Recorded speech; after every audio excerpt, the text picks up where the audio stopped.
فلما بلغا مجمع بينهما نسيا حوتهما فاتخذ سبيله في البحر سربا فلما جاوز واتخذ سبيله في البحر عجبا ان الله وملائكته يصلون على النبي يا ايها الذين آمنوا صلوا عليه وسلموا تسليما اللهم صل على محمد وعلى آل محمد كما صليت على إبراهيم وعلى آل إبراهيم إنك حميد مجيد اللهم بارك على محمد وعلى آل محمد كما باركت على إبراهيم وعلى آل إبراهيم إنك حميد مجيد سبحان ربك رب العزة عما يصفون وسلام على المرسلين والحمد لله رب العالمين۔ معزز سامعین،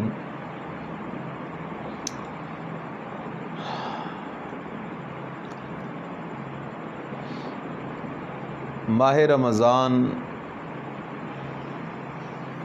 ہم سے رخصت ہونے والا ہے،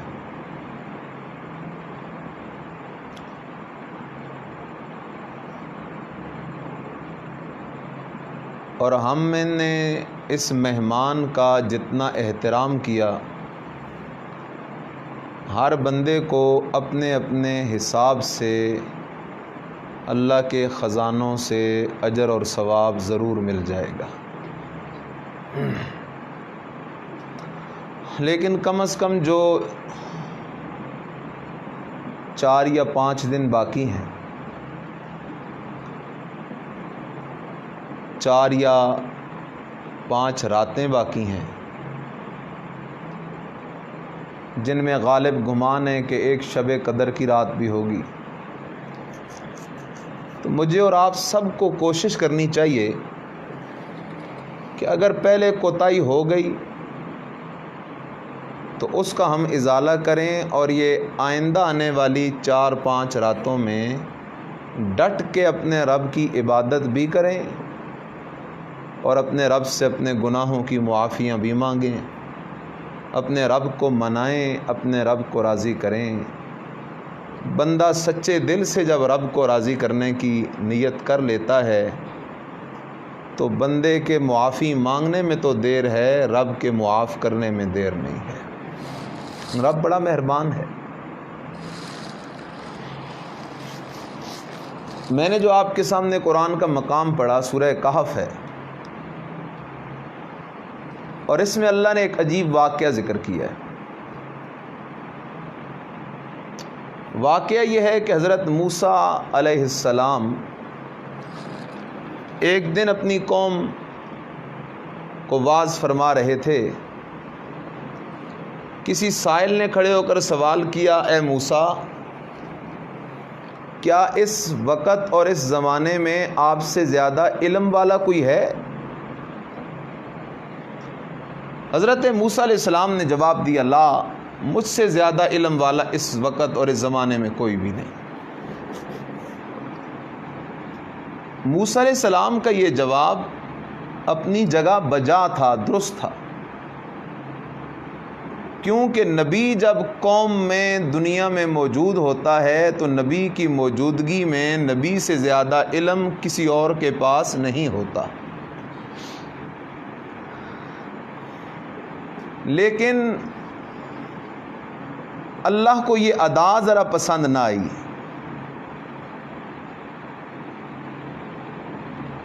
اللہ کی مشیت یہ تھی کہ موسیٰ علیہ السلام جواب میں یوں کہتے، اے سوال کرنے والے، ہم سب سے زیادہ علم والا رب ذوالجلال ہر وقت ہر جگہ موجود ہے۔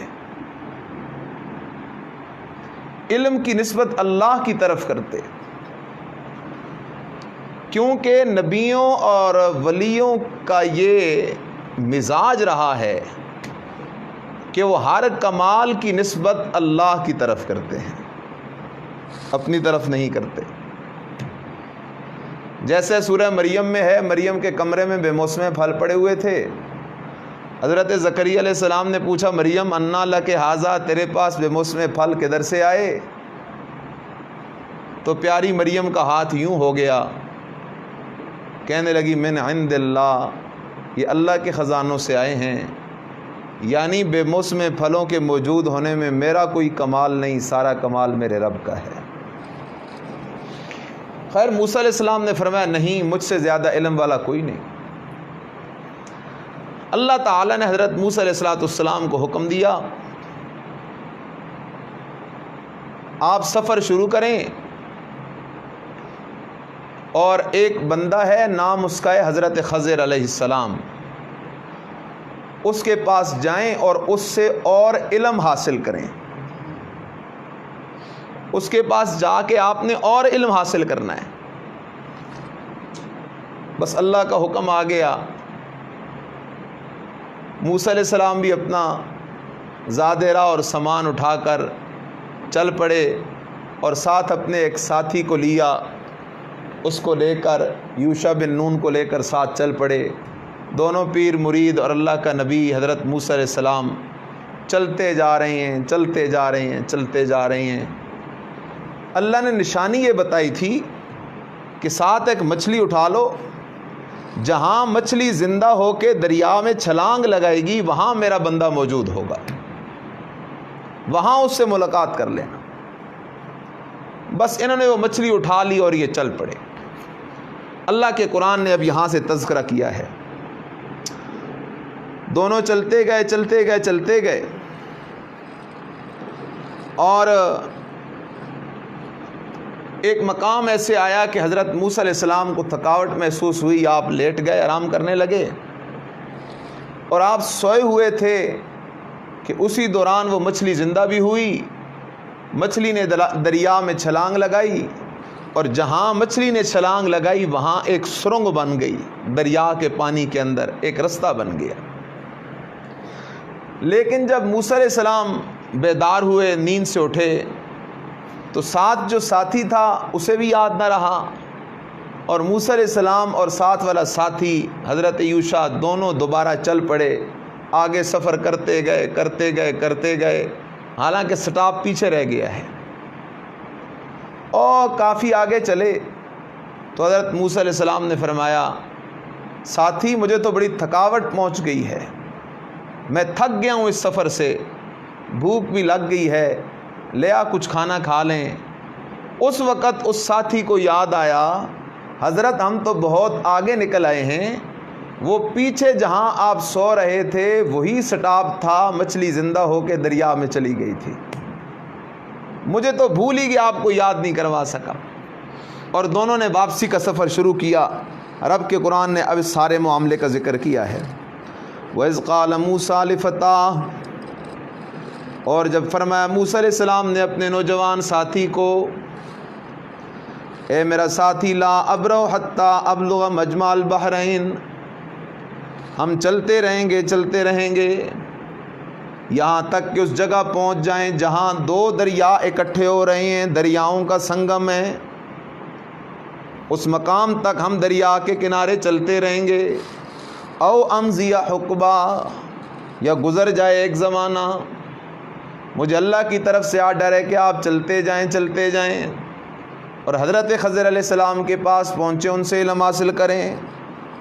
قرآن کہتا ہے فلما بلغا مجمع بینہما نسیا حوتہما، جب وہ دونوں چلتے گئے اس مقام پہ پہنچ گئے جہاں دو دریا اکٹھے ہو رہے ہیں، مچھلی زندہ ہو گئی، مچھلی چلی گئی دریا میں، مچھلی نے رستہ بھی بنا لیا، لیکن نسیا حوتہما، ان دونوں نے مچھلی کو بھلا دیا، دونوں سے مچھلی بھول گئی۔ موسیٰ علیہ السلام سے تو اس لیے بھول گئی کہ موسیٰ علیہ السلام سو رہے تھے، آپ کو پتہ ہی نہ چلا کہ مچھلی زندہ کب ہوئی، آپ کو پتہ ہی نہ چلا کہ مچھلی نے دریا میں چھلانگ کب لگائی۔ اور دوسرا ساتھی، اس نے مچھلی کو چھلانگ لگاتے ہوئے تو دیکھا تھا، لیکن جب موسیٰ علیہ السلام نیند سے بیدار ہوئے تو اس نے یاد نہ کرایا، وہ بھول گیا۔ موسیٰ علیہ السلام اللہ کے نبی ہیں، سو رہے ہیں، نیند کے اندر ہیں، پیغمبر سو رہا ہے، نیند کے اندر ہے، مچھلی زندہ بھی ہوئی، پیغمبر کو پتہ نہ چلا، مچھلی نے دریا میں چھلانگ بھی لگا لی، پیغمبر کو پتہ نہ چلا۔ اس لیے کہ جب بندہ نیند کے عالم میں ہوتا ہے وہ دنیا کے حالات سے بے خبر ہوتا ہے۔ جب نیند کے حال میں ہو اور بندہ دنیا کے حالات سے بے خبر ہوتا ہے، جیسے اصحاب کہف 309 سال غار کے اندر سوئے رہے، 309 سال کے بعد اللہ نے ان کو اٹھایا۔ قرآن کہتا ہے کذالک بعثناہم، 309 سال کے بعد ہم نے ان کو اٹھایا۔ اصحاب کہف اٹھ کے بیٹھ گئے، سوال کرنے لگے ایک دوسرے سے، ایک کہنے لگا کم لبثتم، اور ساتھیوں کتنا عرصہ گزرا ہوگا؟ آگے سے جواب ملا لبثنا یوما او بعض یوم، ایک دن گزرا ہوگا، ایک دن بھی نہیں بلکہ ایک دن سے بھی تھوڑا عرصہ گزرا ہوگا۔ کیونکہ قرآن مسئلہ سمجھا رہا ہے، جب بندہ سو جائے، چاہے وہ ولی ہو یا اللہ کا پیغمبر ہو یا کوئی اور نیک انسان ہو، جب وہ سو جائے تو دنیا کے حالات سے بے خبر ہو جاتا ہے، اور جب موت آ جائے تو موت کے بعد تو دنیا کے حالات کی کوئی خبر نہیں ہوتی۔ جیسے سورۃ البقرہ میں حضرت عزیر علیہ السلام اللہ کے نبی گزر رہے ہیں ایک بستی کے پاس سے، دیکھا کہ بستی الٹی پڑی ہوئی ہے، تباہ و برباد پڑی ہوئی ہے۔ حضرت عزیر علیہ السلام نے ایک دم اللہ سے سوال کیا، اللہ دوبارہ اس بستی کو تو کیسے آباد کرے گا؟ قرآن کہتا ہے فَأَمَاتَهُ اللَّهُ مِئَةَ عَامٍ، اللہ نے ادھر ہی موسیٰ حضرت عزیر علیہ السلام کو 100 سال کے لیے موت دے دی۔ 100 سال کا عرصہ موسیٰ حضرت عزیر علیہ السلام موت کی وادیوں میں رہے، 100 سال کا عرصہ گزر گیا۔ 100 سال کے بعد اللہ نے عزیر علیہ السلام کو پھر دوبارہ زندہ کیا۔ عزیر علیہ السلام اٹھ کے بیٹھ گئے، اللہ نے پوچھا کم لبثتا، میرا نبی کتنا عرصہ موت کی وادیوں میں گزار کے آ رہا ہے؟ عزیر علیہ السلام نے جواب دیا لبثت یوما او بعض یوم، اللہ پورا دن گزر گیا ہوگا یا آدھا دن گزرا ہوگا، حالانکہ گزر گئے 100 سال ہیں۔ ادھر اصحاب کہف نیند میں ہیں، گزر گئے 309 سال، کہتے ہیں ایک دن گزرا ہوگا یا دن بھی نہیں آدھا دن گزرا ہوگا۔ ادھر عزیر علیہ السلام اللہ کا پیغمبر ہے، 100 سال گزر گئے موت کی وادیوں میں، جواب دے رہے ہیں ایک دن گزرا ہوگا یا ایک دن بھی نہیں آدھا دن گزرا ہوگا۔ قرآن نے مسئلہ سمجھا دیا، جب بندے پہ نیند آ جائے یا موت آ جائے وہ دنیا کے حالات سے بے خبر ہو جاتا ہے۔ اسی لیے حضرت موسیٰ علیہ السلام کو نیند میں پتہ ہی نہ چلا کہ مچھلی زندہ کب ہوئی، مچھلی نے چھلانگ کب لگائی، موسیٰ علیہ السلام کو اس بات کا پتہ ہی نہ چلا۔ بہت آگے چلے گئے، جب کافی آگے چلے گئے تھک گئے، بھوک لگ گئی۔ قرآن کہتا ہے فَلَمَّا جَاوَزَا قَالَ لِفَتَاهُ آتِنَا غَدَانَا، جب کافی آگے چلے گئے تو اپنے ساتھی سے کہا او مرید، او میرا ساتھی کھانا لے آ، بھوک لگ گئی ہے۔ لَقَدْ لَقِينَا مِن سَفَرِنَا هَذَا نَصَبًا، اس سفر نے تو ہمیں تھکا کے رکھ دیا ہے۔ جب کھانا مانگا تو تب اس مرید کو یاد آیا اور کہنے لگا حضرت جی ہمارا سٹاپ تو بہت پیچھے رہ گیا ہے، ہم تو سٹاپ چھوڑ کے بہت آگے نکل آئے ہیں، مچھلی تو ادھر ہی زندہ ہو گئی تھی جہاں ہم نے آرام کیا تھا، اور مچھلی نے دریا میں چھلانگ بھی لگائی تھی اور دریا میں رستہ بھی بن گیا تھا، ہمارا سٹاپ تو بہت پیچھے رہ گیا، ہم تو آگے نکل آئے ہیں۔ اب حضرت موسیٰ علیہ السلام نے یہ تذکرہ سنا، قال ذالک ما کنا نبغی، فرمایا موسیٰ علیہ السلام نے او مرید وہی تو جگہ تھی جسے ہم تلاش کرتے پھر رہے ہیں، اتنے پیچھے ہم اس جگہ کو چھوڑ کے آ گئے ہیں جہاں میری حضرت خضر علیہ السلام سے ملاقات ہونی تھی۔ قرآن کہتا ہے فَارْتَدَّا عَلَىٰ آثَارِهِمَا قَصَصًا، اللہ اکبر. فارتد علی آثارہما قصصا. ایک نبی اللہ کا حضرت موسیٰ علیہ السلام، دوسرا ولی ہے اللہ کا حضرت موسیٰ علیہ السلام کا ساتھی اور مرید ہے. ایک نبی ہے، دوسرا ولی ہے. قرآن کہتا ہے فارتد علی آثارہما، اپنے پاؤں کے نشانات دیکھتے دیکھتے دونوں واپس چل پڑے. تلاش کر رہے ہیں اس جگہ اور مکان کو جہاں مچھلی نے دریا میں چھلانگ لگائی تھی. اللہ اکبر. فوجدا عبدا من عبادنا آتیناہ رحمتا من عندنا وعلمناہ من لدنا علما. دونوں چلتے گئے اس سٹاپ پہ پہنچ گئے. وہ جو سرنگ بن گئی تھی دریا میں، اس سے اتر کر آگے جو گئے، آگے ایک کھلی جگہ تھی. وہاں دیکھا تو اللہ کا ایک نیک بندہ موجود ہے. اللہ کے ایک نیک بندہ حضرت خضر علیہ السلام موجود ہیں. موسیٰ علیہ السلام پہنچ گئے حضرت خضر علیہ السلام کے پاس. اب یہاں ایک مسئلہ ہے، دو مسئلے ہیں. پہلا مسئلہ کہ خضر علیہ السلام اللہ کے نبی تھے یا ولی تھے. بعض لوگوں نے کہہ دیا ولی تھے، لیکن صحیح بات یہ ہے کہ خضر علیہ السلام اللہ کے نبی تھے. اس کی دلیل کیا ہے؟ دلیل یہ ہے کہ اللہ نے موسیٰ علیہ السلام کو خضر علیہ السلام سے سیکھنے کا حکم دیا. موسیٰ علیہ السلام کو خضر علیہ السلام کا شاگرد بننے کا حکم دیا. اور نبی کا شاگرد تو بن سکتا ہے، غیر نبی کا شاگرد نہیں بن سکتا. اس لیے موسیٰ علیہ السلام حضرت خضر علیہ السلام سے شاگرد اس لیے بنے کیونکہ خضر علیہ السلام اللہ کے نبی تھے. اور دوسری بات، بعض لوگوں نے ایک بات یاد کر رکھی ہے کہ خضر علیہ السلام اب بھی زندہ ہیں، دریاؤں پہ پھرتے رہتے ہیں، نہروں پہ پھرتے رہتے ہیں، دریاؤں کا یہ نظام وہ چلاتے ہیں، کنٹرول کرتے ہیں. یہ بات 101% غلط ہے. یہ بات قطعاً درست نہیں. اس کی دلیل کیا ہے؟ سورہ آل عمران کے اندر اللہ پاک نے ایک بات ذکر کی.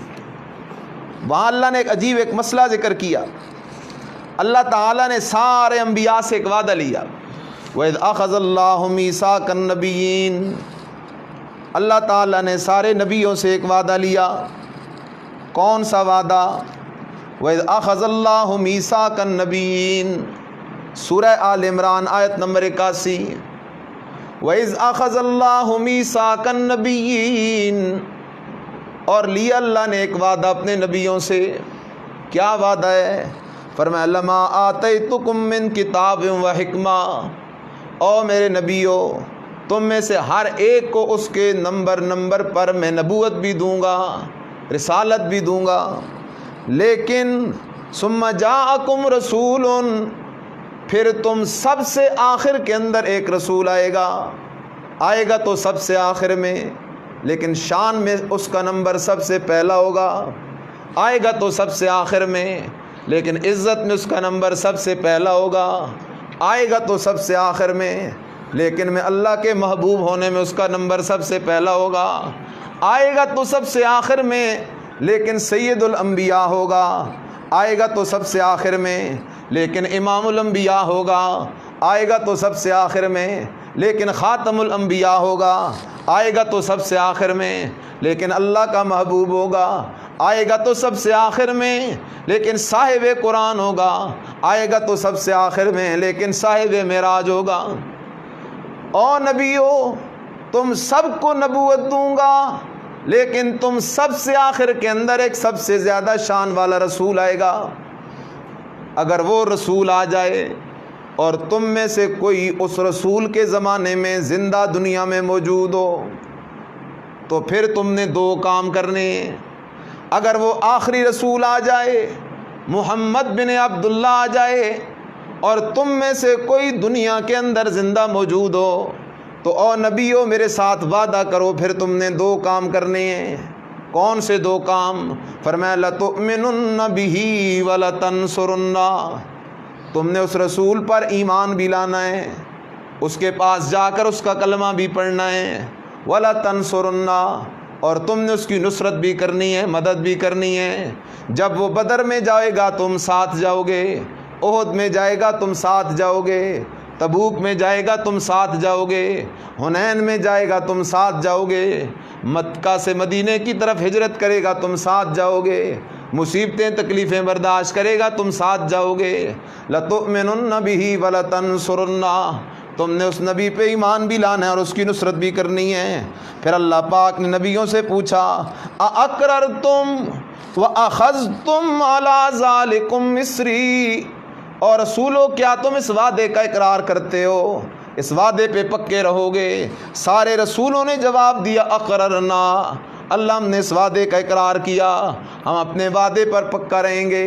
میرا دوست خیال کر، سارے رسولوں نے اللہ سے وعدہ کیا، اللہ اگر تیرا وہ آخری نبی آ گیا اور ہم دنیا میں زندہ موجود ہوئے تو ہم تیرے نبی پہ جا کے ایمان بھی لائیں گے، تیرے نبی کی نصرت بھی کریں گے، تیرے نبی کی مدد بھی کریں گے۔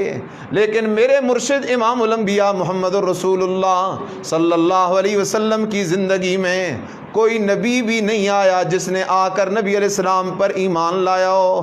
نبی علیہ السلام کی زندگی میں نبی علیہ السلام نے جتنی جنگوں کے اندر شرکت کی، کسی نبی نے آ کر نبی علیہ السلام کی نصرت بھی نہیں کی، مدد بھی نہیں کی۔ اس لیے نہیں کی کہ اس زمانے میں کوئی نبی اس دنیا میں زندہ موجود نہیں تھا۔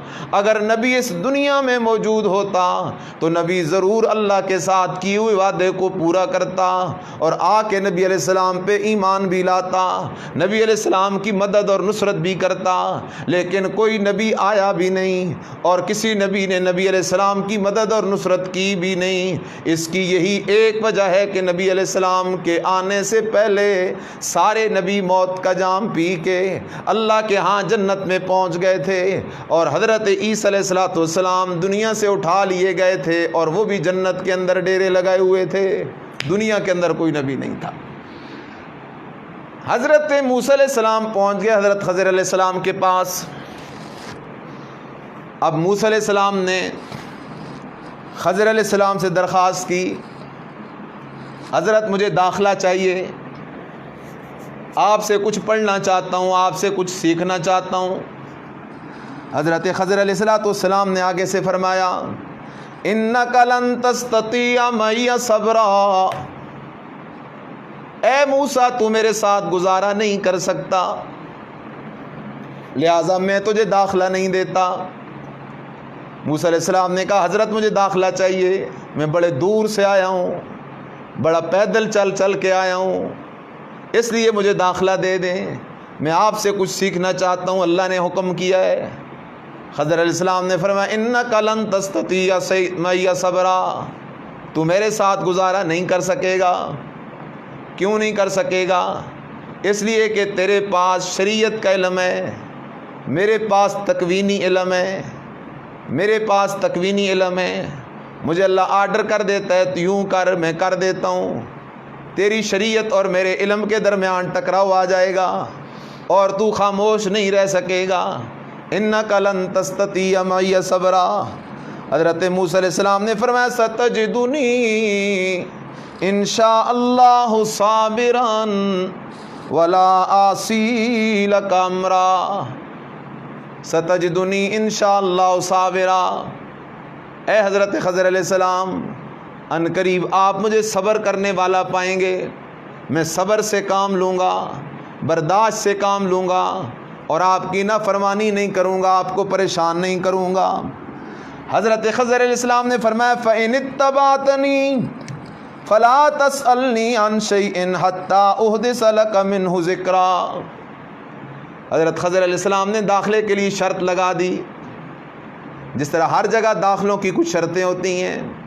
خضر علیہ السلام نے فرمایا ٹھیک ہے میں تجھے داخلہ دے دیتا ہوں، اپنے ساتھ رکھ لیتا ہوں، لیکن شرط یہ ہے میں کچھ بھی کروں تو نے مجھ سے سوال نہیں کرنا، میں بعد میں خود بتا دوں گا کہ میں نے یہ کام اس وجہ سے کیا ہے، یہ کام اس وجہ سے کیا ہے، بات کے اندر میں ساری بات خود بتا دوں گا، لیکن فلا تسألنی عن شیء، تو نے کسی چیز کے بارے میں مجھ سے سوال نہیں کرنا، تو نے خاموش رہنا ہے۔ موسیٰ علیہ السلام نے کہا حضرت ٹھیک ہے میں خاموش رہوں گا، میں نہیں بولوں گا، آپ جو بھی کریں گے۔ قرآن کہتا ہے فَانْطَلَقَا حَتَّى إِذَا رَكِبَا فِي السَّفِينَةِ خَرَقَهَا قال اخرقتها لتغرق اهلها لقد جئت شيئا امرا۔ قرآن کہتا ہے فانطلقا، موسیٰ علیہ السلام اور خضر علیہ السلام دونوں چل پڑے سفر پہ نکل گئے۔ چلتے چلتے دونوں دریا کے کنارے پہ پہنچے۔ رکبا فی السفینہ، دونوں کشتی میں سوار ہو گئے۔ کشتی چل پڑی، کشتی دریا کے اندر پہنچی۔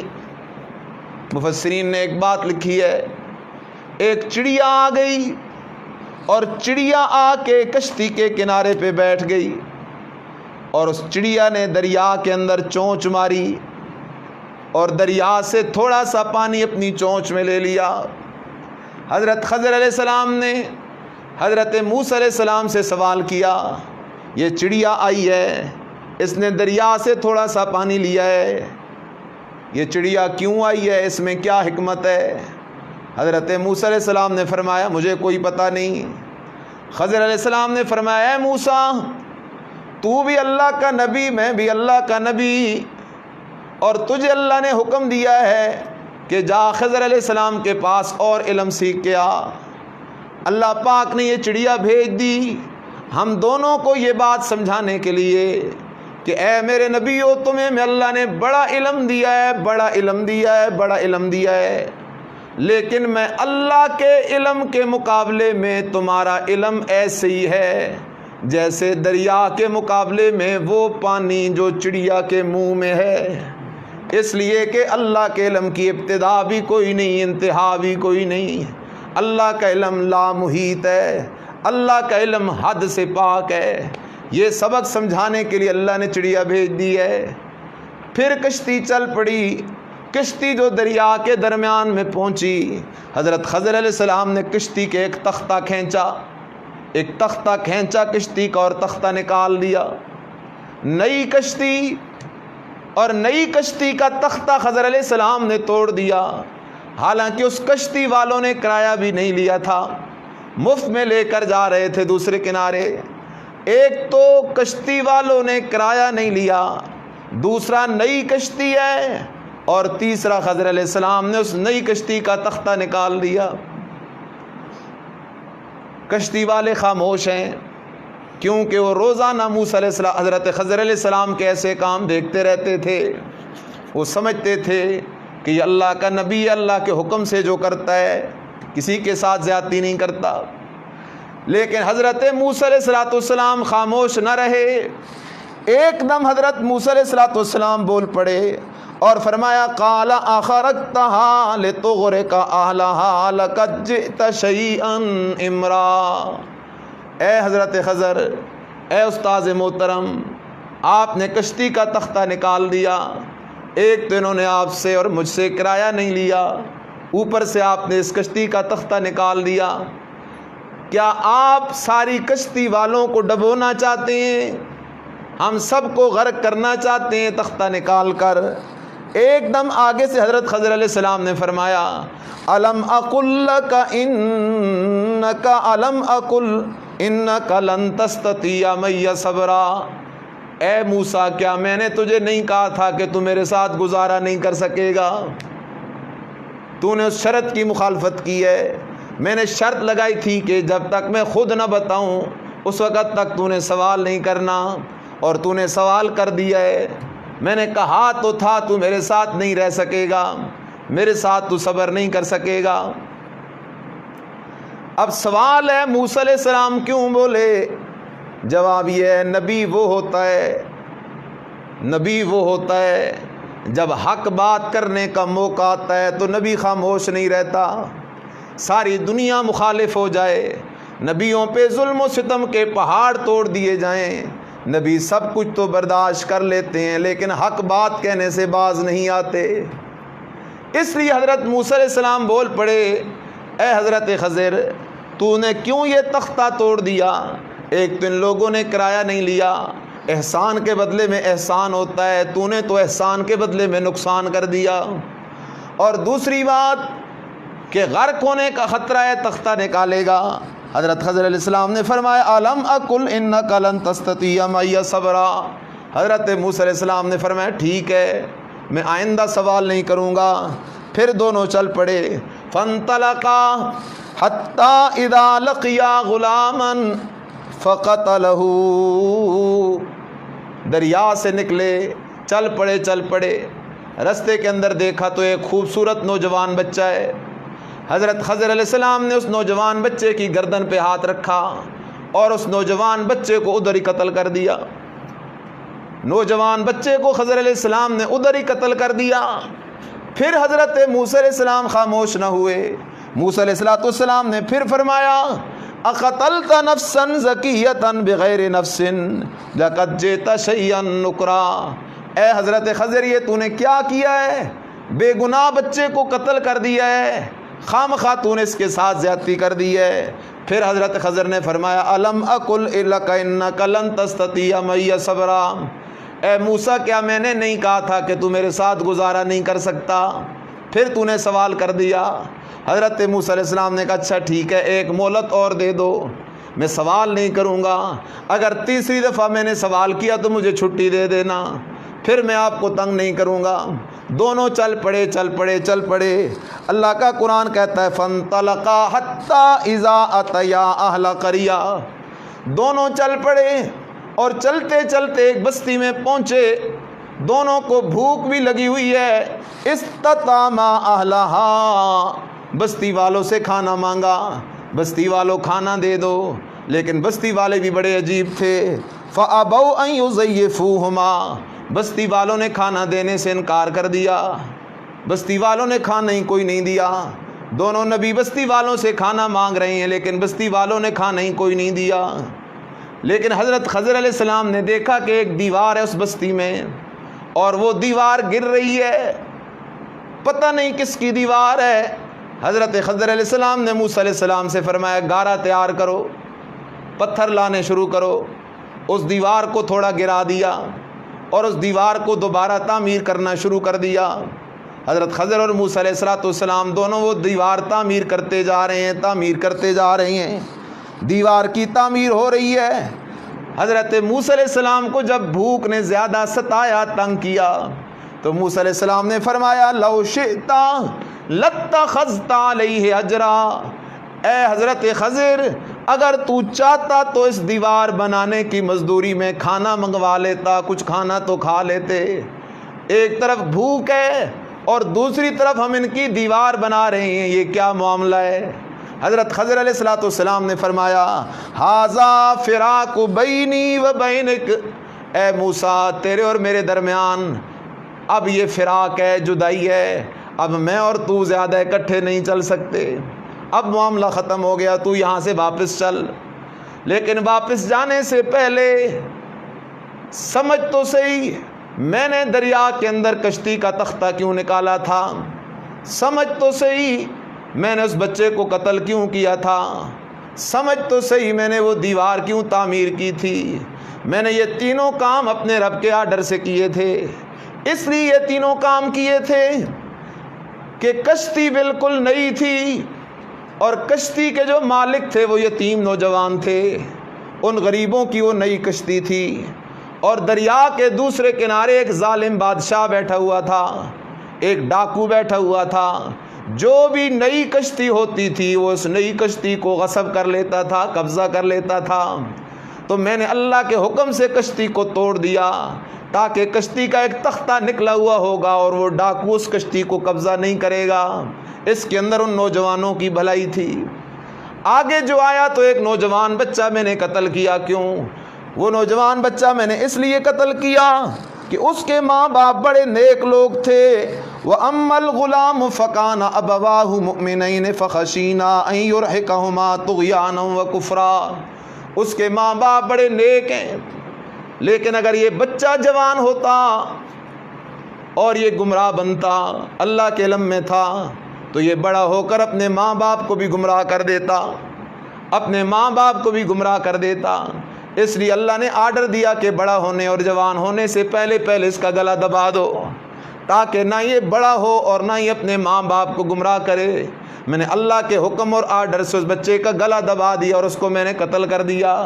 اور رب جو ہے بڑا مہربان ہے، فَأَرَدْنَا أَن يُبْدِلَهُمَا رَبُّهُمَا خَيْرًا مِّنْهُ زَكَاةً وَأَقْرَبُ رُحْمًا۔ رب مہربان ہے، اس نالائق بیٹی کی جگہ اللہ ان کو نیک اولاد اور عطا کر دے گا۔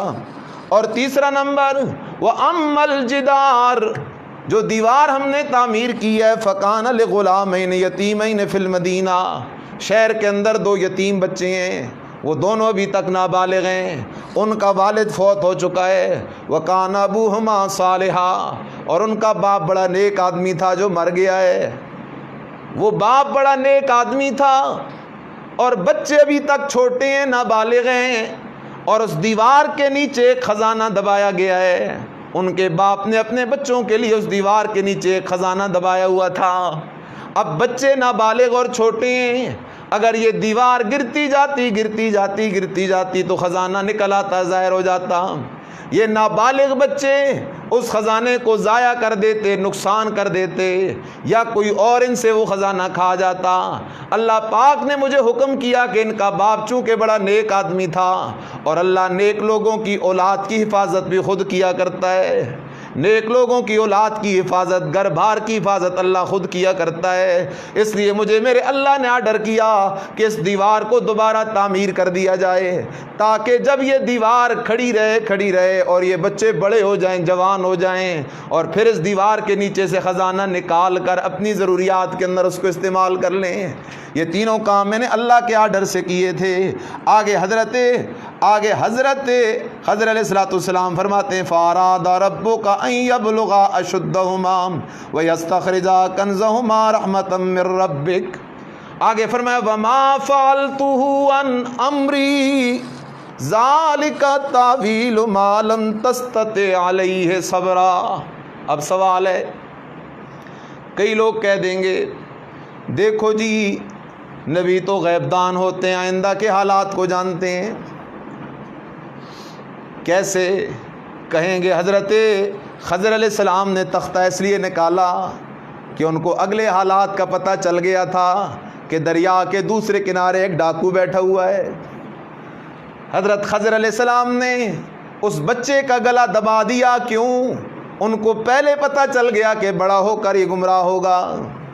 حضرت خضر علیہ السلام نے وہ دیوار دوبارہ تعمیر کر دی، کیوں؟ اس لیے کہ اس دیوار کے نیچے خزانہ ہے۔ حضرت علیہ السلام کو اس بات کا پہلے پتہ چل گیا تھا۔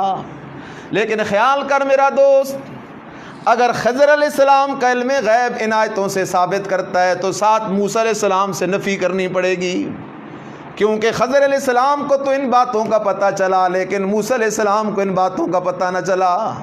موسیٰ علیہ السلام سوال کرتے جا رہے ہیں، تو نے کشتی کا تختہ کیوں نکالا؟ تو غرق کرنا چاہتا ہے؟ تو نے بے گناہ بچے کو کیوں قتل کر دیا؟ تو نے مجھ سے دیوار کیوں تعمیر کر دی؟ اصل بات یہ ہے کہ قرآن خود کہتا ہے، وَمَا فَعَلْتُهُ عَنْ أَمْرِي۔ خضر علیہ السلام کہتے ہیں، موسیٰ ان میں سے کوئی کام میں نے اپنی مرضی سے نہیں کیا، بلکہ یہ سارے کام میں نے اللہ کے حکم سے کیے ہیں۔ مجھے میرا اللہ حکم دے رہا ہے کہ یوں کر، یوں کر، یوں کر، میں اپنے رب کے حکموں پہ چلتے ہوئے وہ کام کرتا جاتا ہوں۔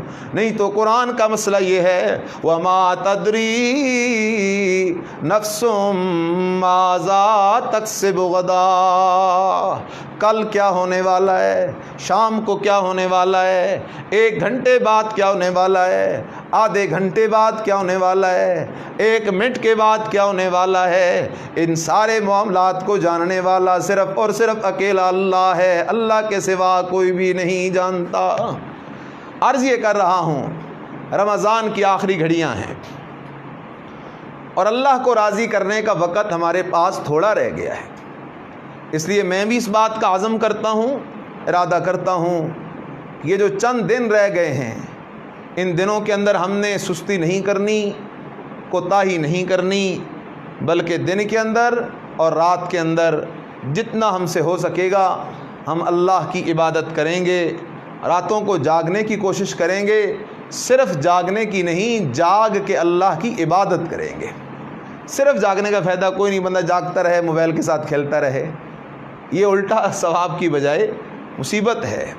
جاگیں گے اور جاگ کے اللہ کی عبادت کریں گے، تنہائی میں بیٹھیں گے، اندھیرے میں بیٹھیں گے اور اپنے رب سے باتیں کریں گے۔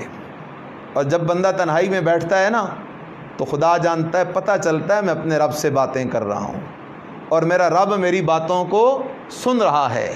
جیسے صحابی نے پوچھا نا یا رسول اللہ صلی اللہ علیہ وسلم مل احسان یا رسول اللہ، اللہ کے نبی احسان کسے کہتے ہیں؟ آپ نے فرمایا ان تعبد اللہ کأنک تراہ، احسان اسے کہتے ہیں کہ اللہ کی عبادت ایسے کر گویا کہ اللہ کو تو دیکھ رہا ہے، اللہ تیرے سامنے ہے۔ اور اگر اتنا تیرا ایمان نہیں کہ تو اللہ کو سامنے دیکھے، فَإِن لَمْ تَكُنْ تَرَاهُ، اور اگر تو اللہ کو نہیں دیکھ سکتا، کم از کم اتنا تو عقیدہ اور بنا لے، یقین بنا لے، فَإِنَّهُ يَرَاكَ، کہ تو جہاں بھی ہے، جس حال میں بھی ہے، جو بھی کر رہا ہے، اگر سارا جگ تجھے نہیں دیکھ رہا تو رب تجھے دیکھ رہا ہے۔ ہر وقت ہر جگہ تیرا رب تجھے دیکھ رہا ہے۔ جو کچھ کہا سنا اللہ اس پر ہم سب کو عمل کی توفیق نصیب فرمائے۔ آخر دعوانا ان الحمد للہ رب العالمین۔